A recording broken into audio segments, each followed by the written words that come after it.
Këtë të diel pranvere, bregu i liçenit Pogradesit është kthyer në tablo të gjallë pushimi e relaksi. Qytetarë vizitor kanë zgjedhur të kalojnë ditën pranë kaltërsisë së liçenit të Ohrit, duke shijuar rrezet e diellit dhe freskinë që ofron natyra. Në zonën turistike të Tushemishtit dhe parkut piktoresk të Drilonit, atmosfera ishte edhe më e gjallë.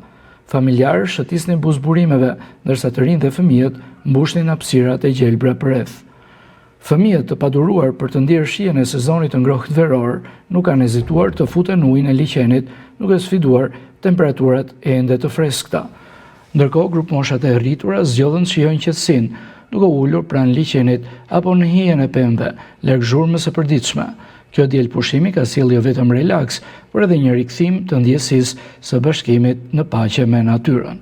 Pogradeci, Tushemishti dhe Driloni vazhdojnë të mbeten destinacione të preferuara për këtoj që kërkon një aratisje të shkurtër nga zhurma, aty ku natyra dhe qetësia ndërthuren në mënyrë perfekte.